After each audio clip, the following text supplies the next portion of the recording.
Welcome back to the Horse Racing Show. Of course, the theme today is about love. We've talked about love in the horse business. This is the breeding season. And when I think of great love stories in horse racing, the first ones that come to mind, the Ramseys, Ken and Sarah Katherine Ramsey. They have won Eclipse Awards as owners and breeders, well-respected, well-known in the industry. And we're happy to have Ken Ramsey with us now. Hello, Ken. Good afternoon. Greetings from southern Florida, where I'm sitting here looking at the ocean with the waves rolling in. Try to hang in there. I know that's tough. Quite relaxing down here. Enjoy it. Well, you deserve to enjoy it. You've had tremendous success. And really, talking about this love theme, you and your lovely wife, how long have you all have been married? For years and years? Been married over 60 years. Got married on September the 6th, 1958. A man who'll never forget his anniversary. I hope not. And as far as the horse racing business, you both liked horse racing. I remember reading one. Now, Sarah is the way she's listed on all the owners' papers, right? It's Ken and Sarah Ramsey. That's correct. That's her first name, but all the family members call her Katherine, and her nickname that I called her, and she's known by that by a few other people besides me, is Kitten. So when she named her horse Kittens Joy, that's where the name came from. And you and Katherine, I read a quote from her once somewhere along the lines talking about you both hit it off so well because among the many things you had in common, you liked horses, you liked gambling, and you both have done well with it. Well, I would, kind of agree with that. We've done pretty well. A couple of Martinas down in southeastern Kentucky, population 500. She was a school teacher down there and taught in a one-room schoolhouse. And, of course, I was, an entrepreneur trying to figure out how to make $1 million. So good team. We've been lucky, been blessed. So had a good life. Still having a good life. And you still have a success. I mean, you keep going. Is there a key to continue as you have for 2 decades of success as an owner and as a breeder? Yes, there is. You have to. There's several things. You have to have commitment. You have to have believe in family, believe in education, hard work ethic. Most of all, you have to believe in yourself. You got to have confidence in yourself. And I'm the guy that believes in. When I want to figure out what to do, I look in the mirror. So the man in the mirror is the one responsible, in my opinion, for your success or failure. My daddy used to say, "Son, the best helping hand you'll ever find is right down at the end of your arm." Use it. That's a classic quote. I'm actually going to write this one down. Well, you just don't ever quit. In other words, perseverance will wear down the opposition a whole lot of times. So just hang in there, and sometimes it all of a sudden opens up, and just like in a horse race, you're blocked. People are opposing you on this and on that, and then it'll just open up, and you're gone. And when it first started out, because the horse racing business, as exciting and fun as it can be, it's not always welcoming to newcomers. And maybe that's with a lot of businesses. They like to see, what are you going to bring to the table? How are you going to be able to do things? And the Ramseys had some early success that kind of set a quick standard, I believe. Well, the fact that we've won more races in the state of Kentucky than anybody else ever, the fact that, we've won the Dubai Gold Cup over in Dubai, and we've won the Queen's Plate up in Canada, 3 Barbados Gold Cups down in Barbados, but it didn't start out that way. So I started out with a guy named Cadillac Jack Sirds. I didn't even realize that his winning percentage was less than 10% because back at that time, didn't have all the statistics to look up, all the databases you got now. But he hung in there and kept learning by my mistakes. And I'm a pretty good handicapper, so that's proved to be an asset. If I'm going to claim a horse, I can look up my rag sheet numbers and do my own analysis, and I've been very successful on claiming horses. I think we've claimed about, half a dozen or so that's turned out to be great estate winners. But try to get along with everybody and don't put all my eggs in one basket. So had a good run. It's not over yet. No, exactly. That's why you're on the show. We only deal with these hot young stars like you. I'm only 83, so I know. I would like to think that some of my best memories are still ahead. I think one of the best moves was the fact that not everybody was excited about your turf champion horse, Kittens Joy, at that time as far as being a stallion. And that goes, I guess, with turf horses in general. How marketable are they going to be? But it worked out then that you keep Kittens Joy at the farm, and you bring the mares to him, and you've got your own mares, and he's turned in, he not only had success on the track, but great success as a stallion for you.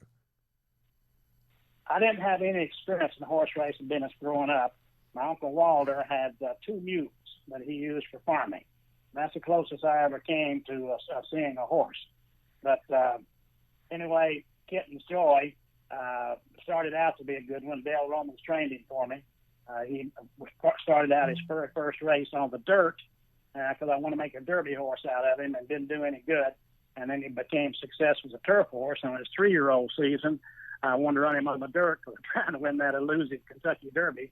So I called Jerry Bailey, who was riding him at the time, and I said, Jerry, I want to take this horse up and have you work him on the dirt, see what you think.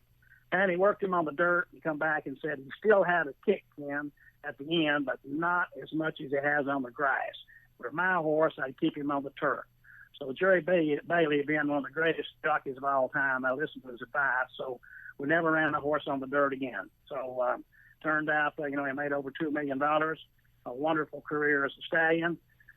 In other words, he's been very, very good to the family as far as memories and excitement and financially. In other words, I wouldn't be the biggest landowner right now in Jessamine County if I couldn't have started my Sperm for Dirt program if I hadn't used him to buy the real estate with. So he's been a wonderful, wonderful stallion. Still is, going strong. As far as the relationship you and Katherine have, I love to see you guys at the track. I think many people that know the story and have seen her, she had a stroke. I've been by her side the whole time. We still see you all showing up at the track and still smiling and enjoying being there. And I do think that for a lot of people that see this, they don't maybe come up and tell you, but I believe it inspires them to still see the love that you all have for each other and an enjoyment that horse racing still brings you.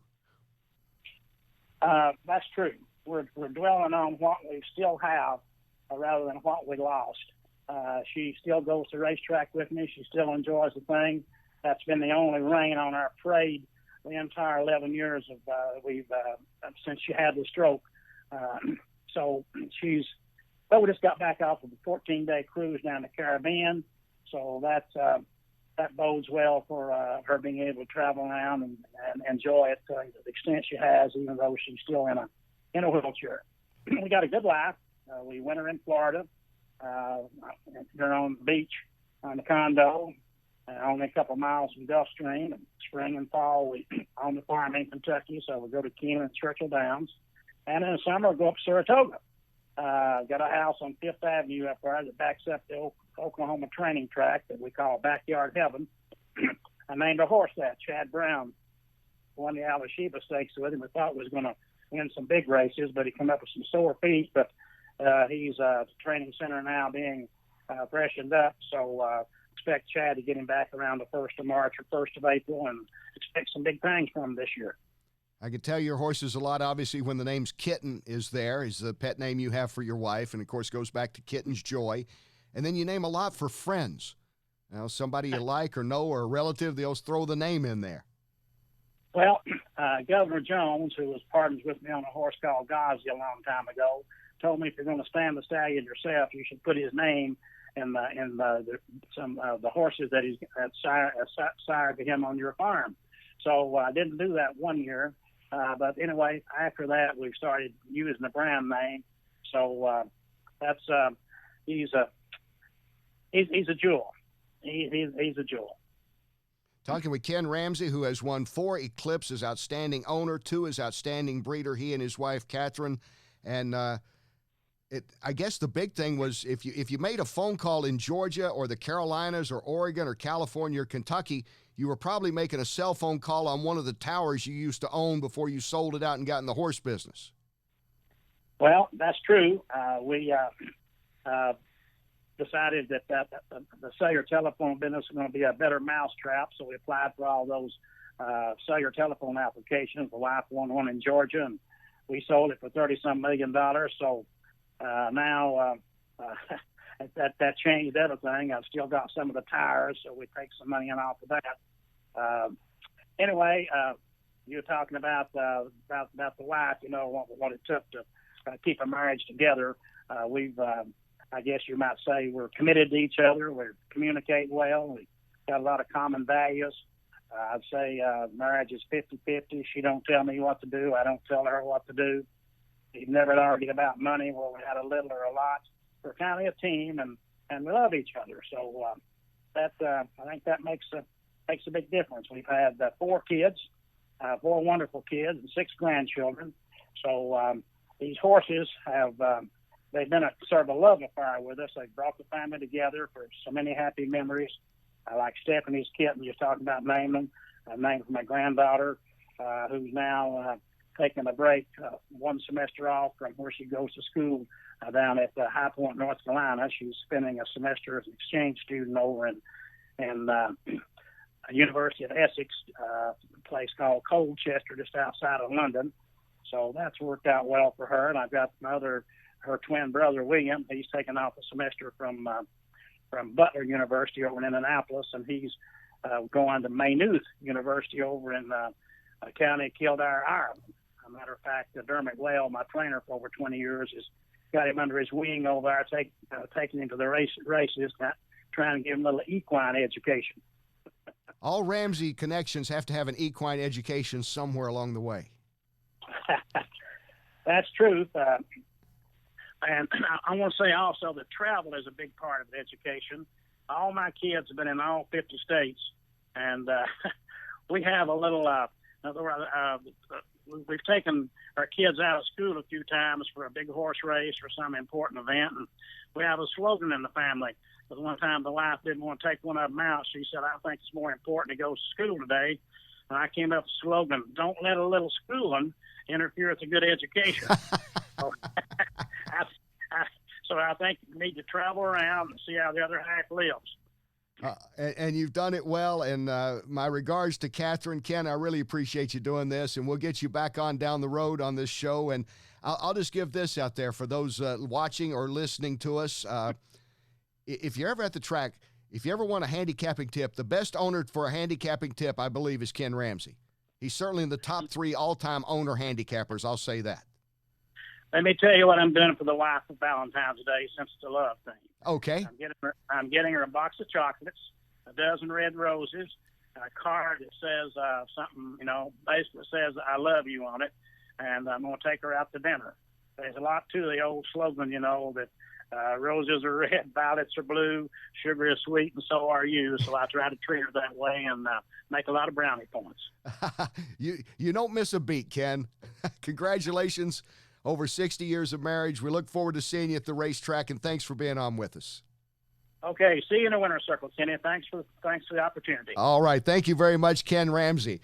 Thank you for watching us right now. We'll wrap everything up when we come back. You're watching the Horse Racing Show. Be sure to subscribe and like us on YouTube.